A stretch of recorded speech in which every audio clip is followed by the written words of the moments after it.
ہیں کہ میڈم انصاف نہیں ملتا، تو میں کہتی ہوں وہ قیامت تک ملے گا بھی نہیں.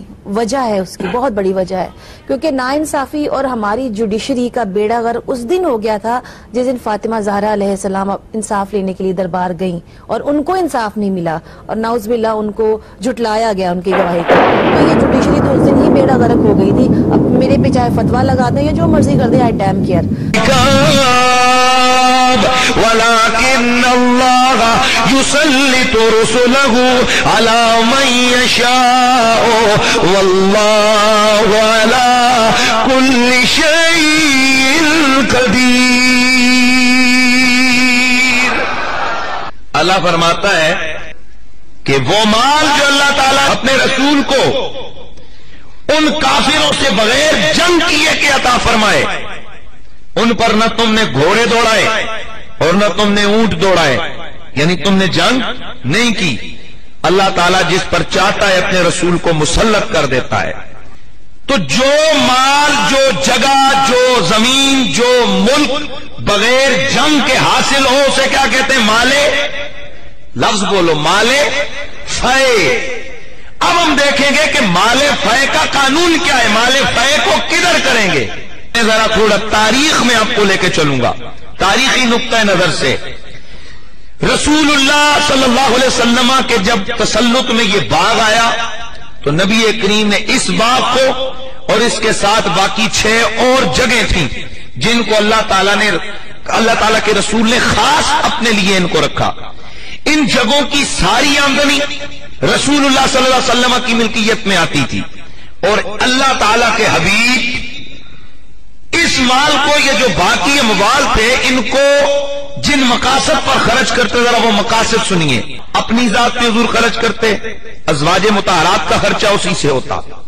نمبر 2، جو دوسرے ملکوں سے سفیر اور مہمان وغیرہ آتے ان کا خرچہ بھی اسی سے، انہی باغات کی آمدنی سے پورا ہوتا. نمبر 3، غریبوں کی مدد بھی حضور یہیں سے کرتے. رہ گیا وہ جو صدقہ آتا، صدقہ تو حضور اسی وقت بیٹھے بیٹھے تقسیم کر دیتے تھے، لیکن جو اسپیشل آپ اپنی طرف سے غریبوں مساکین کی مدد کرتے وہ اسی آمدنی سے کرتے. نمبر 4، جہاد کے لیے جو اسلحہ بنایا جاتا وہ اسی مال سے بنتا. نمبر 5، گھوڑے اور اونٹ اسی مال سے خریدے جاتے جنگ کے لیے. اور اس کے علاوہ بنو ہاشم جو حضور کی قریبی رشتہ دار، آپ کے چچا، آپ کے چچا کے بیٹے یا آپ کی اپنی بیٹی حضرت سیدہ زہرا یا باقی جو لوگ تھے، ان کو بھی اس میں سے سرکار حصہ دیتے کیونکہ ان کی غربت تھی، حضور ان کی مدد فرماتے. اور اس کے علاوہ جو اصحاب صفہ، جو نبی نے مدرسہ بنایا تھا مسجد کے اندر، وہ جو اسپیشل لوگ وہاں علم حاصل کرنے کے لیے بیٹھتے، ان کا جو خرچہ ہوتا وہ بھی سرکار یہیں سے ادا فرماتے تھے. یہ تھا اس باغ فدق.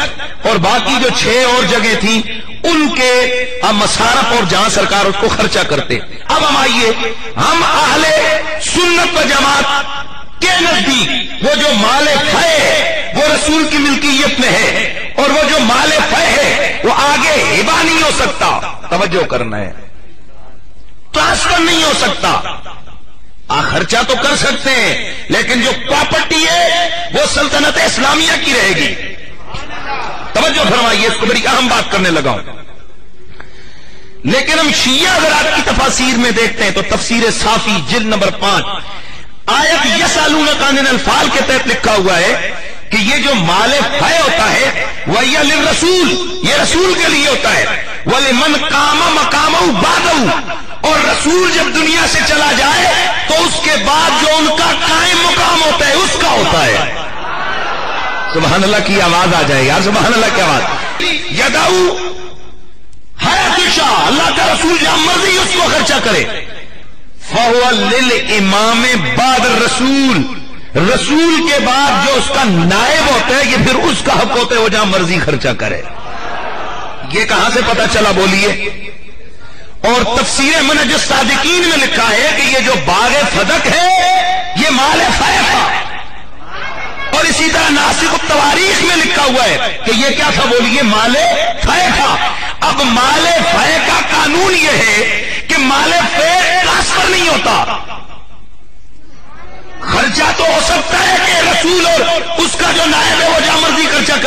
لیکن یہ ٹرانسفر نہیں ہوتا بطور وراثت کے. وہ باقی میں دلیلیں بعد میں دوں گا. آئیے سیدہ زہرا, آپ نے حضرت سیدنا صدیق اکبر رضی اللہ تعالی عنہ کے پاس بندہ بھیجا. یہ کہتے ہیں وہ خود لینے گئی, جبکہ حدیث کے الفاظ ہیں ارسلت الیہ, خود نہیں گئی. اور یہ وہ نبی کی بیٹی ہے اور جس کے دروازے پر جبریل بھی دستک دے کے آتا ہے. یہ وہ آل محمد ہیں کہ جہاں فرشتے بھی آ کر انتظار کرتے ہیں اجازت ہو تو اندر آئیں. آپ کا کیا خیال ہے کہ ایک مال لینے کے لیے سیدہ جناب جا کر درباروں میں کھڑی ہوتی رہی؟ یہ وہ سیدہ ہے کہ آپ وصیت کرتی ہیں کہ جب میں مروں تو میرے جنازے کو عام چارپائی پر نہیں رکھنا, میرے جنازے کے اوپر ٹینیاں ڈال کر اوپر پھر کر پردہ ڈالنا, اللہ اکبر, پالکی میں میرا جنازہ لے کے جانا. اور یہ وہ سیدہ ہے فرماتی ہے مجھے دن کو دفن نہ کرنا, رات کو دفن کرنا. کیوں؟ تاکہ کوئی اشارہ کر کے نہ کہہ سکے کہ وہ نبی کی بیٹی کا جنازہ جا رہا ہے. اور جو اپنے جنازے کی طرف انگلی کا اٹھانا گوارا نہیں کرتی ہیں, وہ کیسے گوارا کر سکتی ہیں کہ جناب وہ اس طرح درباروں میں جائیں اور جا کر وہ اپنا کہیں جی کہ ہمیں حق دو, جبکہ علی بھی زندہ ہے, حسن بھی زندہ ہے, حسین بھی زندہ ہے, آپ کے چچا عباس بھی زندہ ہے, سارا بنو ہاشم کا خاندان زندہ ہے, اور رہ گئی صرف سیدہ زہرا جا کر مال لینے کے لیے. توہین کر رہے ہو تم آل محمد کی. سنیے سیدہ زہرا نے کیا کیا, بندہ بھیجا حضرت صدیق کی طرف کہ آپ بتائیں کہ آپ کے مرنے کے بعد آپ کا وارث کون ہوگا. آپ نے فرمایا میری اولاد. تو کہا سرکار کے بعد وہ جو باغ فدق ہے اس کے بارے میں آپ کی کیا رائے ہے. سیدنا صدیق اکبر رضی اللہ تعالی عنہ نے مسلمانوں کے بڑے اجتماع میں اعلان کیا, فرمایا کہ میں نے رسول اللہ صلی اللہ علیہ وآلہ وسلم سے سنا ہے کہ حضور نے فرمایا نحن معشر الانبیاء, ہم انبیاء کا گروہ ہیں, لا نرث ولا نورث, نہ ہمیں کسی کا مال بطور ترکہ ملتا ہے اور نہ ہمارا مال کسی کو بطور ترکہ ملتا ہے.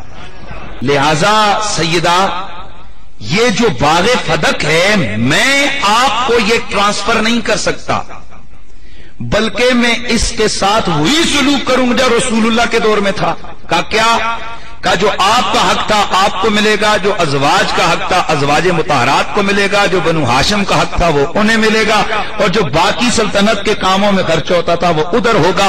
آپ کے حق میں کوئی کمی اور کوتاہی نہیں ہوگی. اس پر حدیث کے الفاظ جن پر واویلا مچ رہا ہے وہ یہ ہیں کہ فغضبت فاطمہ, فاطمہ غصے ہو گئی, وَلَمْ تَتَكَلَّمْ بَعْدَهُ, آپ نے اس کے بعد پھر بات نہیں کی. یار لوگوں نے کیا کہا, ابو بکر سے بات ہی نہیں کی. توجہ ہے, توجہ ہے. حدیث کے الفاظ ہیں لم تتکلم بعدہ, اس کے بعد انہوں نے کوئی بات کی نہیں. مطلب یہ کہ اس کے بعد پھر کوئی بندہ نہیں بھیجا کہ حق دو. سمجھ گئی کہ نبی نے جب کہہ دیا ہے تو ویسا ہی ہوگا. یار لوگوں نے کیا کہا, انہوں ابو بکر نال گل ہی کوئی نہیں کی تھی. کتنا بڑا دھوکہ ہے. لم تتکلم بعدہ, انہوں نے اس کے بعد بات ہی نہیں کی. اصل حدیث کا مفہوم یہ ہے کہ سیدہ زہرا خاموش ہو گئی, مطمئن ہو گئی. اب یہاں پر حضرت صدیق اکبر نے کیا روایت کی کہ مجھے رسول اللہ کی حدیث پہنچی ہے کہ ہم انبیاء ہیں, ہماری وراثت تقسیم, بولیے ہماری وراثت تقسیم نہیں ہوتی ہے. سیدہ خاموش ہو گئی. تو جو ایک لفظ غضبت کا, غصے ہوئی, اس پر سارا جھگڑا, اس پر اعتراض ہے. جی دیکھیں غصے تو ہوئی ہیں. بات یہ ہے کہ یہ غضبت فاطمہ زہرا کی بات نہیں ہے, یہ راوی کہتے ہیں غضبت, یعنی راوی کہتے کہ وہ غصے ہو گئی. اب بات میں ایک سوال آپ سے پوچھتا ہوں کہ کسی کا غصے ہونا دو طرح ہوتا ہے, یا تو وہ کچھ کہے یا اس کے چہرے اور حالات وغیرہ سے پتہ چلتا ہے؟ توجہ ہے کہ نہیں ہے؟ اور بھائی پتہ ہے آپ کو بات سمجھ آ رہی ہے نا؟ دو طرح، لیکن ضروری نہیں کہ ہر بندہ جو دوسرے کو سمجھے وہ ویسا ہی ہو۔ مثلا قرآن کریم کے اندر موجود ہے کہ جس وقت حضرت خضر علیہ السلام نے کشتی کو اس کا پھٹا اکھاڑا تو حضرت موسیٰ علیہ السلام نے کیا فرمایا؟ آپ ڈبونا چاہتے ہیں ہمیں؟ اب مجھے بتاؤ کیا واقعی خضر علیہ السلام ڈبونا چاہتے تھے؟ اور یہاں راوی نہیں ہے، موسیٰ ہے، پیغمبر ہے، وہ کہہ رہے ہیں آپ ڈبونا چاہتے ہیں۔ تو اب یہاں سے پتا چلا ضروری نہیں ہوتا کہ ظاہری حالات جو درپیش ہو ان کو دیکھ کر بندہ صحیح گیس کر سکے۔ تو یہ گیس راوی نے کیا کہ آپ کو غصہ آیا، اب غصہ آنے کا اندازہ چہرے سے ہوتا ہے۔ تو ذرا آپ ذرا سینے پہ ہاتھ رکھ کے بتاؤ نا کہ کیا سیدہ اس راوی کے سامنے آپ کے چہرہ یہاں تھا کہ جس کو دیکھ کے غصہ نظر آ رہا تھا؟ بتاؤ مجھے۔ اور اگر یہ نہیں تو پھر یہی کہیں گے کہ یہ اس راوی کا غلط گیس ہے کہ جو یہ کہتا ہے کہ فاطمہ زہرا غصے ہو گئی۔ اگر غصے ہوتی تو غصے کا اظہار علی کے سامنے کرتی، غصے کا اظہار بیٹوں کے سامنے کرتی، غصے کا اظہار بنو ہاشم کے سامنے کرتی، غصے کا اظہار امہات المومنین کے سامنے ہوتا۔ لیکن جب یہ اظہار نہیں ہوا تو ماننا پڑے گا من غلط روایتیں ہیں آل و اصحاب کو لڑانے کے، یہ ایک اپنی طرف سے بنائے ہوئے یہ ترک ہے، اور ہمارے لیے قرآن کی یہ دلیل کافی ہے۔ اللہ کہتا ہے یہ آپس میں رحم دل تھے، غصے والے نہیں تھے۔ ان کا اعتراض ہے نا کہ ابو بکر نے خود کڑھی یہ روایت، جی کدھر کہی رسول نے؟ اور جی دیکھیں روایت زیادہ پتہ بیٹی کو ہوتا ہے یا باہر والوں کو ہوتا ہے؟ تو ساڑھے چلے جی ظاہر کرا لیا پتہ۔ حالانکہ آپ کو علم ہونا چاہیے، بیٹی ہے زہرا جو گھر سے نہیں نکلتی، اس وقت سپیکر نہیں ہوتے تھے کہ ادھر کی تقریر وہاں بندہ سنے۔ اب بات یہ کہ اگر یہاں سپیکر بند ہو، میرے گھر والوں کو، میرے بسنے والوں کو کیا پتا؟ بھائی میرے گھر والوں کو کیا پتا میں نے یہاں آپ لوگوں کے سامنے کیا کہا ہے؟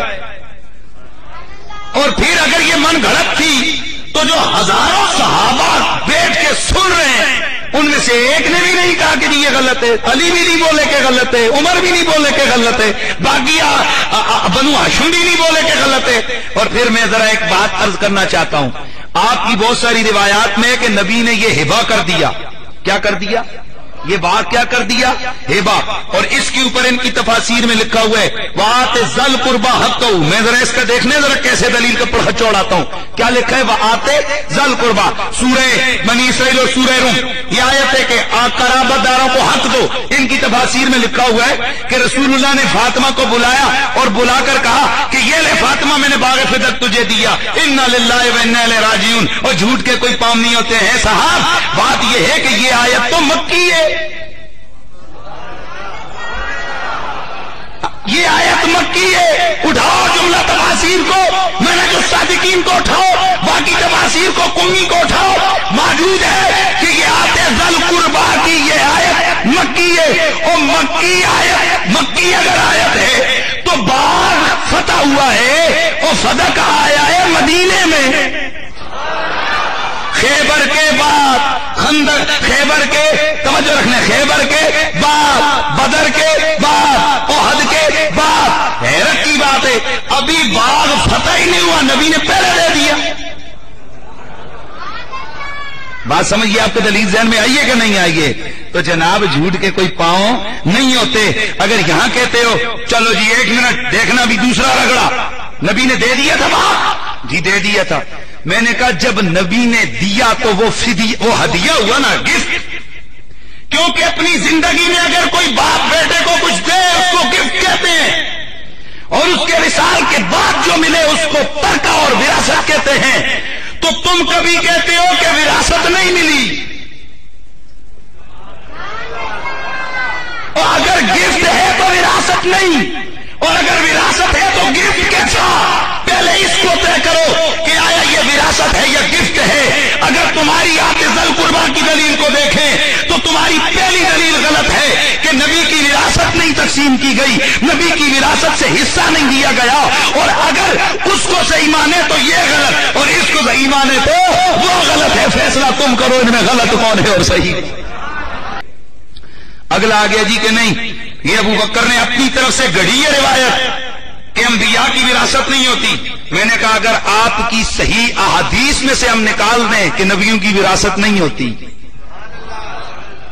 ہاں، اور حدیث بھی کون سی؟ اصول کافی کی، اصول کافی جلد نمبر 1 باب فضیلت علم صفحہ نمبر 34 سے حضرت امام جابر سے رضی اللہ تعالیٰ عنہ آپ سے یہ حدیث پاک مروی ہے۔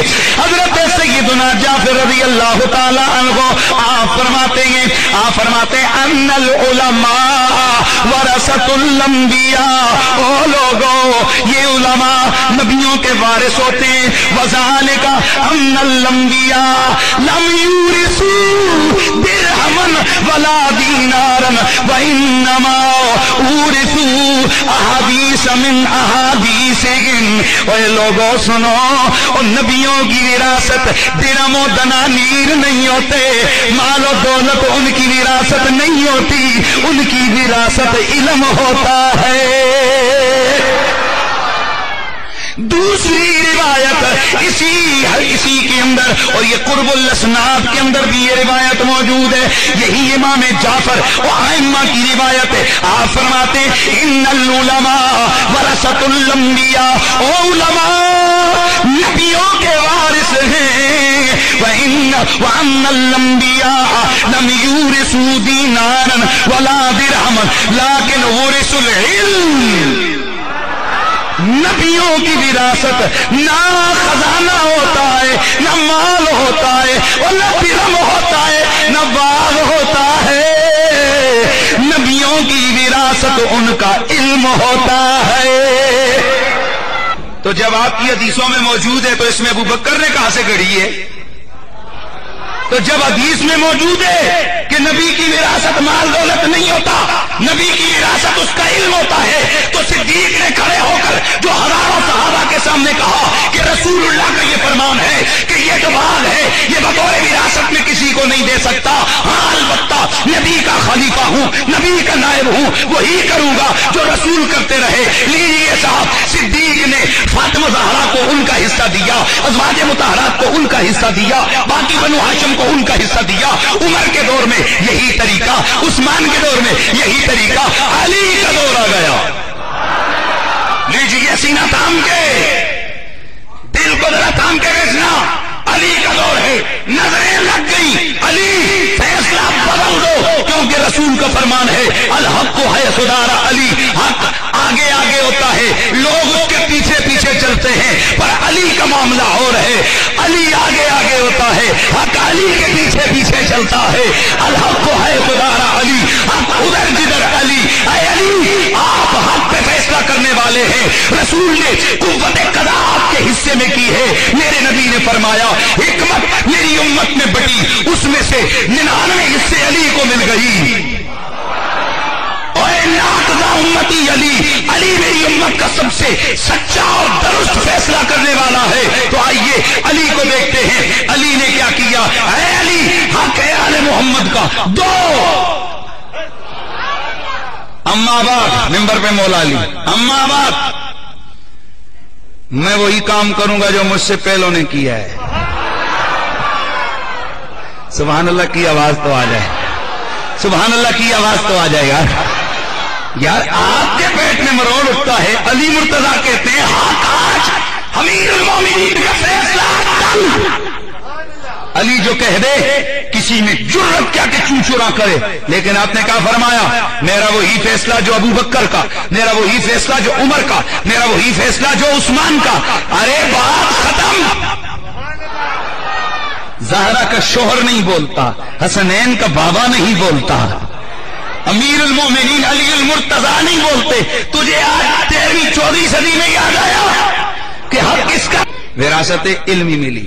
لہذا صاحب یہ جھوٹ ہے، یہ غلط ہے کہ حضرت سیدہ زہرا کو وراثت سے محروم رکھا گیا، اس لیے کہ وراثت تھی نہیں، توجہ ہے نا، وراثت تھی نہیں، کیونکہ نبی نے خود کہہ دیا رہ گیا فدق، وہ فدق مسلمانوں کا مال تھا۔ حضرت علی کے دور میں بھی یہی، حضرت سیدنا امام حسن کے دور میں بھی یہی، لیکن بعد میں جب مروان گورنر بن کے آیا اس لانتی نے آ کے قبضہ کر لیا۔ لانتی، تم مروان کا غصہ جس کو ہم بھی لانتی کہہ رہے ہیں،